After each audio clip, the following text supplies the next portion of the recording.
ես չեմ գտնում, որ Հայաստանը խաղաղության մեջ է։ Հայաստանի ներկա կարգավիճակը նման է մի կարգավիճակի, երբ որ հարևանը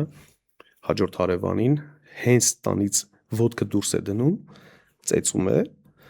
եւ ասում է նայ, եթե երբևէ դու տանից դուրս գաս, դու միշտ ծեծ ես ուտելու։ Կմնաս քո տանը եւ հանգիստ կլինես։ Խոսք եմ տալիս քո տան մեջ քեզ այլևս չծեծեմ։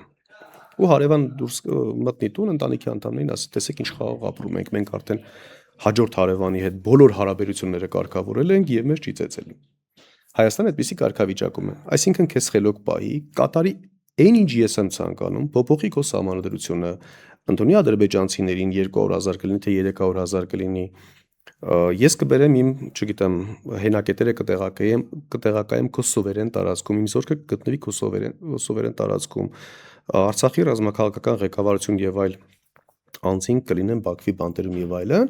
ձայնդ հանկարծ չհանես։ Ես դա չեմ համարում խաղաղություն։ Իսկ հարցի հաջորդ կողմին անդրադառնալով, ասեմ, որ Արցախի կորստով Հայաստանը կորցրել է իր անվտանգային ռազմավարական խորքը եւ Հայաստանի ամբողջ անվտանգային ճարտարապետությունը պետք է փոխվի, որը մենք նկատի ունեցել ենք եւ ներառել ենք։ Այսինքն պաշտպանողականից անցում կատարել արդեն այդ թվում հարձակվողական զինատեսակների ձեռքբերումով, այսինքն քո պաշտպանական պլանը ռազմատեխնիկայի ձեռքբերումից սկսած մինչև զինվորականների պատրաստում ու վերապատրաստում ամբողջությամբ պետք է վերափոխվի։